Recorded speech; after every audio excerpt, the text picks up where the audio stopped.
Messenger open করে দেখলাম অনেকেই জিজ্ঞেস করছে সান্ডার তেল আছে কিনা। তামাশা, হাসি ঠাট্টা।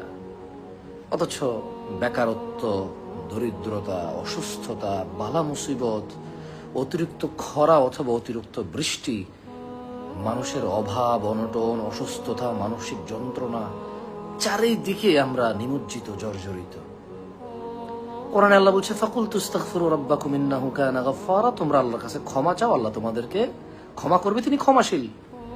ক্ষমা চাইলে কি হবে? ইউরসিলিস সামা আলাইকুম মিদরারা, তিনি আকাশ থেকে বাড়ি বর্ষণ করবে। ওয়ুমদিদকুম বিআমওয়াল ওয়া বানিন ওয়া ইয়াজআল লাকুম জান্নাতিন ওয়া ইয়াজআল লাকুম আনহারা।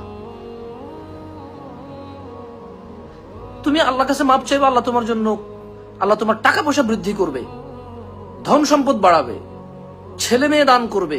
যারা এই ধন সম্পদ ভোগ করবে আর আনন্দ করবে, তোমার চক্ষু শীতল হবে যা দেখে। আর তুমি মৃত্যুবরণ করলে আল্লাহ তোমার জন্য জান্নাত তৈরি করবে, যে জান্নাতের নিচে নহর বইবে।